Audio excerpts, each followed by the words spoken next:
जीवन हो योजनाओं से भरा। जीवन के किसी भी क्षेत्र में बेहतर रणनीति आपके जीवन को सफल बना सकती है, और यदि कोई योजना या रणनीति नहीं है तो समझो जीवन एक अराजक भविष्य में चला जाएगा जिसके सफल होने की कोई गारंटी नहीं है। भगवान श्री कृष्ण के पास पांडवों को बचाने का कोई मास्टर प्लान नहीं होता तो पांडवों की कोई औकात नहीं थी कि वे कौरवों से किसी भी मामले में जीत जाते। संगत और पंगत हो अच्छी। कहते हैं कि जैसी संगत वैसी पंगत, और जैसी पंगत वैसा जीवन। आप लाख अच्छे हैं, लेकिन यदि आपकी संगत बुरी है तो आप बर्बाद हो जाएंगे। लेकिन यदि आप लाख बुरे हैं और आपकी संगत अच्छे लोगों से है और आप उनकी बातें सुनते भी हैं तो निश्चित ही आप आबाद हो जाएंगे। कौरवों के साथ शकुनी जैसे लोग थे, जो पांडवों के साथ कृष्ण। शकुनी मामा जैसी आपने संगत पाल रखी है तो आपका दिमाग चलना बंद ही समझो। अधूरा ज्ञान घातक। कहते हैं कि अधूरा ज्ञान सबसे खतरनाक होता है। इस बात का उदाहरण है अभिमन्यु। अभिमन्यु बहुत ही वीर और बहादुर योद्धा था, लेकिन उसकी मृत्यु जिस परिस्थिति में हुई उसके बारे में सभी जानते हैं। मुसीबत के समय यह अधूरा ज्ञान किसी भी काम का नहीं रहता है। आप अपने ज्ञान में पारंगत बने। किसी एक विषय में तो दक्षता हासिल होनी ही चाहिए। दोस्त और दुश्मन की पहचान करना सीखें। महाभारत में ऐसे कई मित्र थे जिन्होंने अपनी ही सेना के साथ विश्वासघात किया। ऐसे भी कई लोग थे जो ऐन वक्त पर पाला बदलकर कौरवों या पांडवों के साथ चले गए। शल्य और युतशु इसके उदाहरण हैं। इसलिए कहते हैं कि कई बार दोस्त के वेश में दुश्मन हमारे साथ आ जाते हैं और हमसे कई तरह के राज लेते रहते हैं। कुछ ऐसे भी दोस्त होते हैं जो दोनों तरफ होते हैं, जैसे कौरवों का साथ दे रहे भीष्म, द्रोणा और विदुर ने अंततः युद्ध में पांडवों का ही साथ दिया। हथियार से ज़्यादा घातक बोल वचन। महाभारत का युद्ध नहीं होता यदि कुछ लोग अपने वचनों पर संयम रख लेते। जैसे द्रौपदी यदि दुर्योधन को अंधे का पुत्र अंधा नहीं कहती तो महाभारत नहीं होती। शिशुपाल और शकुनी हमेशा चुभने वाली बातें ही करते थे, लेकिन उनका हर्ष क्या हुआ यह सभी जानते हैं। सबक यह है कि कुछ भी बोलने से पहले हमें यह सोच लेना चाहिए कि इसका आपके जीवन, परिवार या राष्ट्र पर क्या असर होगा। जुए सट्टे से दूर रहो। शकुनी ने पांडवों को फंसाने के लिए जुए का आयोजन किया था, जिसके चलते पांडवों ने अपना सब कुछ दांव पर लगा दिया था। अंत में उन्होंने द्रौपदी को भी दांव पर लगा दिया था। यह बात सभी जानते हैं कि फिर क्या हुआ। अतः जुए, सट्टे, षड्यंत्र से हमेशा दूर रहो। ये चीज़ें मनुष्य का जीवन अंधकार में बना देती हैं। सदा सत्य के साथ रहो। कौरवों की सेना पांडवों की सेना से कहीं ज़्यादा शक्तिशाली थी। एक से एक योद्धा और ज्ञानी जन कौरवों का साथ दे रहे थे।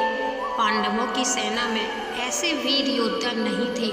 कहते हैं कि विजय उसकी नहीं होती जहाँ लोग ज़्यादा होते हैं, ज़्यादा धनवान होते हैं या बड़े पदाधिकारी होते हैं। विजय हमेशा उसकी होती है जहाँ ईश्वर है, और ईश्वर हमेशा वही है जहाँ सत्य है। इसलिए सत्य का साथ कभी ना छोड़ें। अंततः सत्य की ही जीत होती है। सत्य के लिए जो करना पड़े करो। लड़ाई से डरने वाले मिट जाते हैं।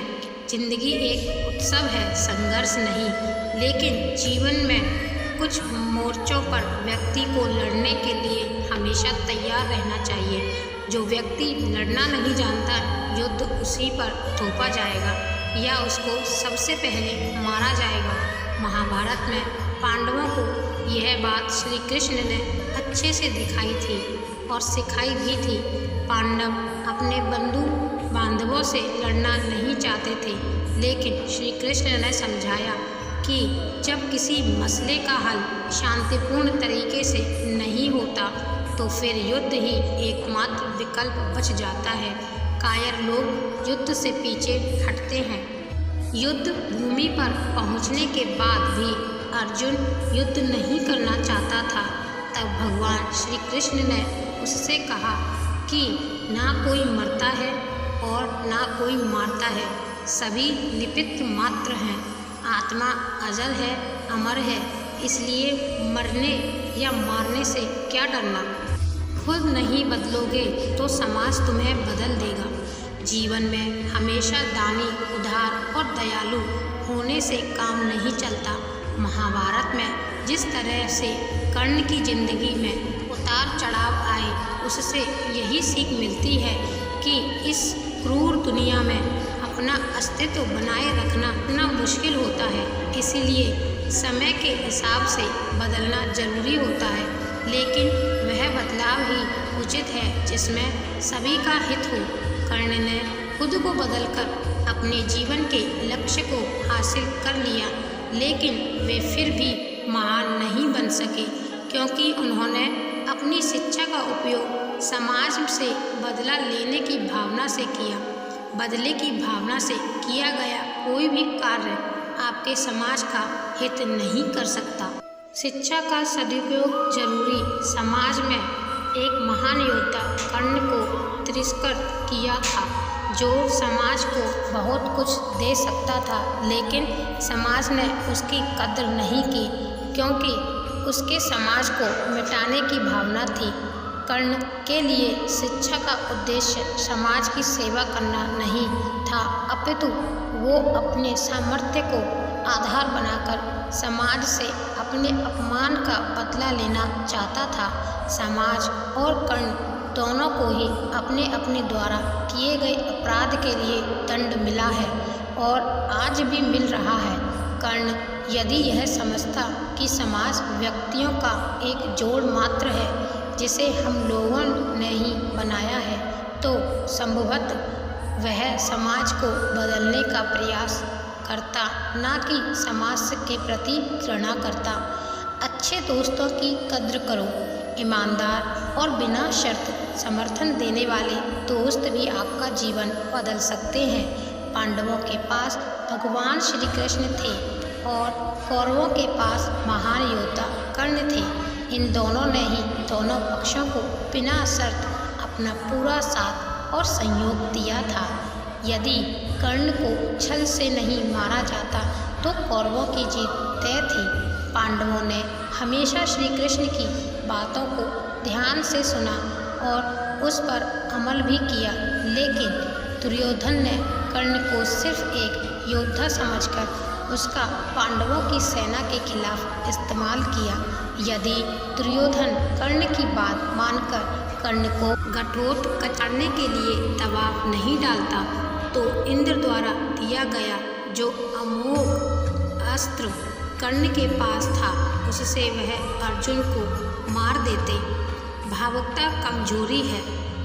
धृतराष्ट्र अपने पुत्रों को लेकर जरूरत से ज़्यादा ही भावुक और आसक्त थे।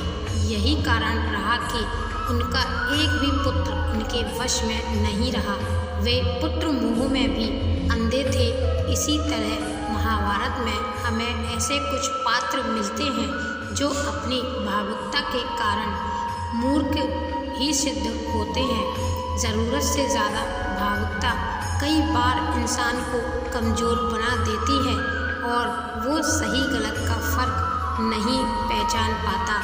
कुछ ऐसा ही हुआ महाभारत में धृतराष्ट्र के साथ, जो अपने पुत्र मोह में आकर सही गलत का फ़र्क भूल गए। शिक्षा और योग्यता के लिए जुनूनी बनो। व्यक्ति के जीवन में उसके द्वारा हासिल शिक्षा और उसकी कार्य योग्यता ही काम आती है। दोनों के प्रति एकलव्य जैसा जुनून होना चाहिए। तभी वह हासिल होती है। अगर आप अपने काम के प्रति जुनूनी हैं तो कोई भी बाधा आपका रास्ता नहीं रोक सकती। कर्मवान बनो। इंसान की जिंदगी जन्म और मौत के बीच कड़ी भर है। यह जिंदगी बहुत छोटी है, कब दिन गुजर जाएंगे आपको पता भी नहीं चलेगा।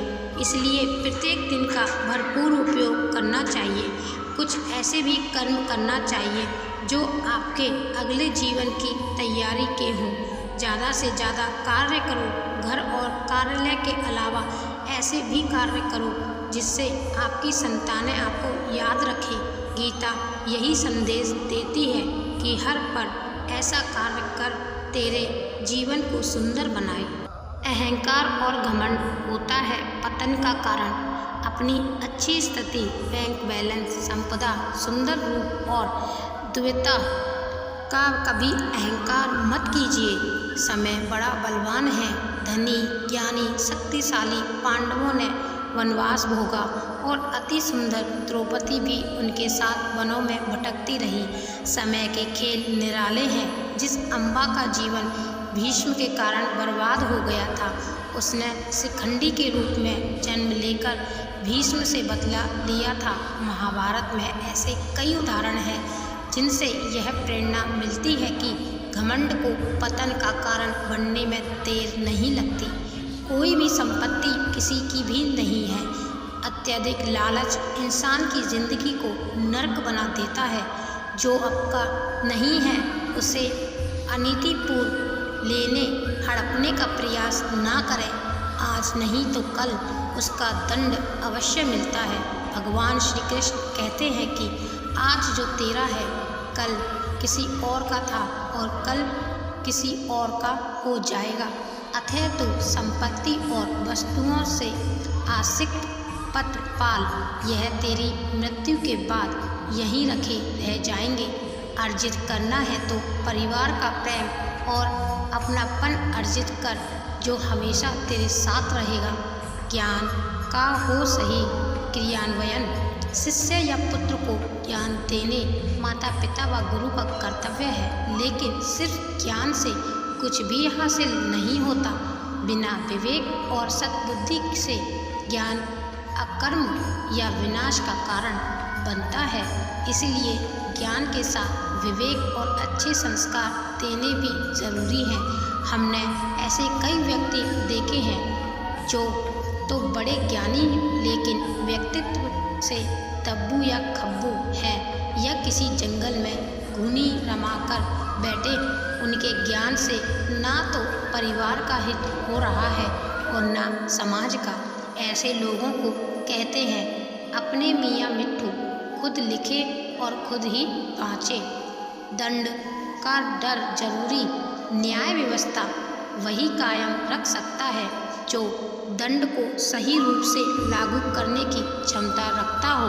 यह चिंतन घातक है कि अपराध से घृणा करो, अपराधी से नहीं। दुनिया भर की जेलों में इनके उदाहरण प्रस्तुत किए जा रहे हैं कि जिन अपराधियों को सुधारने की दृष्टि से पुनर्वास कार्यक्रम चलाए गए, उन्होंने समाज में जाकर फिर से अपराध को अंजाम दिया। अपराधी को हर हाल में दंड मिलना ही चाहिए।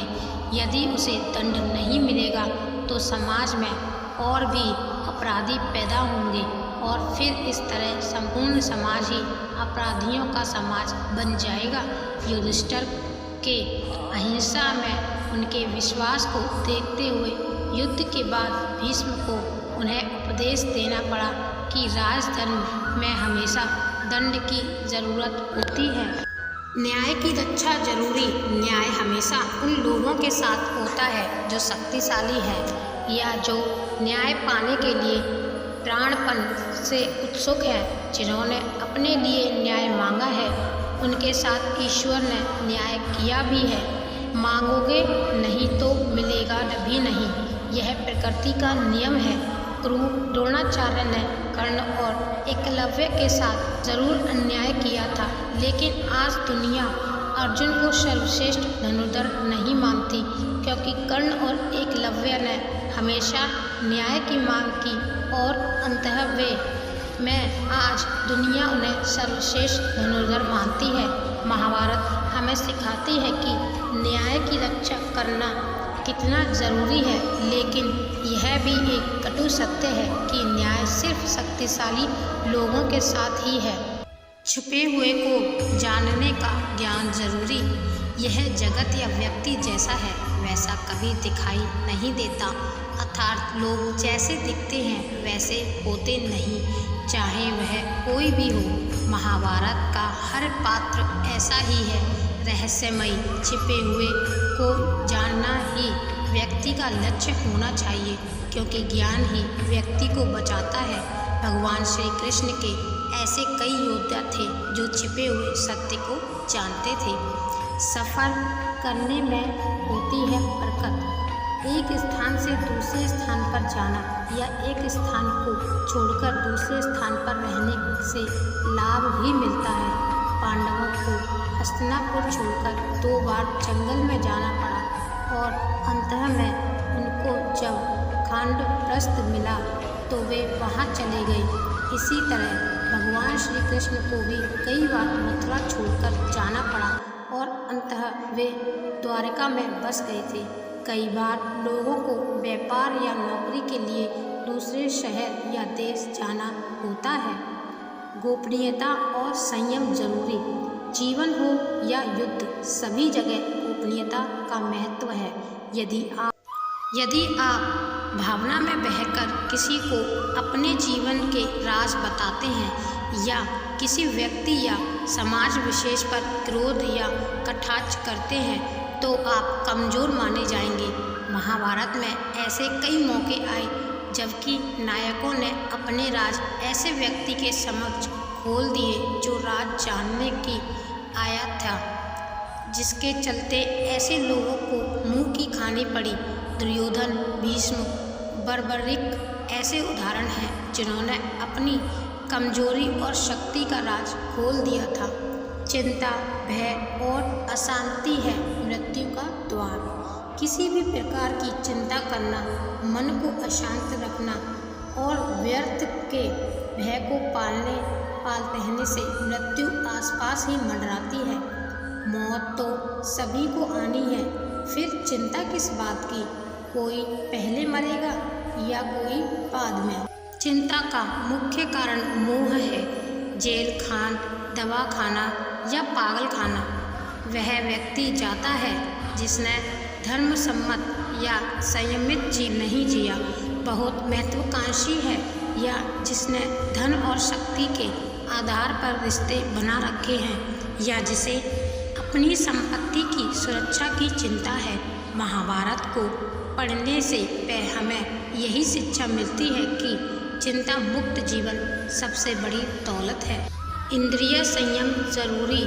इंद्रियां कभी तृप्त नहीं होती।